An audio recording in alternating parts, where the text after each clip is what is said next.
আচলতে খেতিটো আমাৰ সংস্কাৰ আৰু আমি অসমীয়া সমাজে আমাৰ খেতিৰ লগতে আমাৰ সভ্যতা।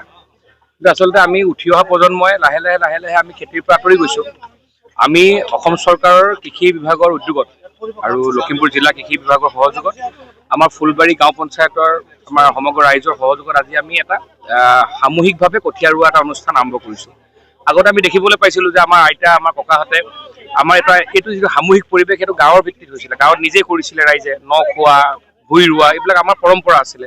লাহে লাহে নোহোৱা হৈছে। আমাৰ যিহেতু পৰিকল্পনা, যিহেতু আমি ৰঙানদী সমষ্টিৰ বিধায়ক, ৰঙানদী সমষ্টিত অনাগত দিনতো যি উন্নয়ন হ'ব এইটো কৃষিকেন্দ্ৰিক হ'ব। আৰু সেইকাৰণে আমি কৃষি ক্ষেত্ৰখনৰ লগত আমাৰ যুৱ প্ৰজন্মক অন্তৰ্ভুক্ত কৰিবৰ কাৰণে মানুহে ক'ব তাৰে বিধায়কজনে গৈ পিনি ফটোশ্বুট কৰা, ফটোশ্বুটটো উদ্দেশ্য বা ফটো কৰিবলৈ অহাটো মেইন কথা নহয়। আজি মই পথাৰলৈ আহিছোঁ কিয় যে ইয়াৰ জৰিয়তে আমি এটা বাৰ্তা প্ৰেৰণ কৰিব বিচাৰিছোঁ যে আমি উঠি অহা প্ৰজন্মই আমাৰ পূৰ্বপুৰুষসকলৰ যি ঐতিহ্য, আমাৰ যি অস্তিত্ব, কাৰণ আপুনি দেখিছে যে এতিয়া লাহে লাহে আমি খেতি পথাৰৰ লগত জড়িত নোহোৱাৰ কাৰণে বিশেষ এটা জাতিয়ে আমাৰ পৰা লাহে লাহে অৰ্থনীতিটো লৈ গুচি গৈছে। এতিয়া আমি কাৰোবাক গালি পাৰি থাকিলেতো নহ'ব।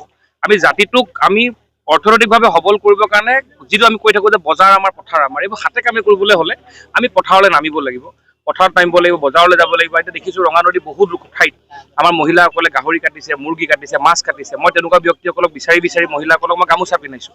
মই এটা বাৰ্তা প্ৰেৰণ কৰিব বিচাৰিছোঁ যে ৰঙানদীত এটা সামগ্ৰিকভাৱে অৰ্থনৈতিক উন্নয়নৰ কাৰণে পুৰুষ মহিলা সকলোৱে মিলি, যুৱক সকলোৱে মিলি মই বিচাৰোঁ যে আমাৰ ইয়ালৈ অহা ৰঙানদীৰ কলেজলৈ অহা ল'ৰা ছোৱালীকেইটাইও কলেজলৈ আহোঁতে যাতে হাতত পাণ দুমুঠি লৈ আহি বজাৰত দি পিনি কলেজলৈ আহে, অন্ততঃ নিজৰ খৰচাকেইটা তেওঁ নিজৰ ওপৰত লৈ নিজে চেল্ফ ছাষ্টেইন, যিটো মানে নিজেই স্বনিৰ্ভৰশীল এজন যুৱ প্ৰজন্ম হ'বলৈ কাৰণে আশা। আৰু সেইকাৰণে আজি আমি পথাৰলৈকে আহিলোঁ। আমি আশা ৰাখিছোঁ অনাগত দিনত আমি 5টা বছৰৰ ভিতৰত ৰঙানদীক আত্মনিৰ্ভৰশীল ৰঙানদী, স্বনিৰ্ভৰশীল ৰঙানদী কৰিবলৈ সংকল্পবদ্ধ।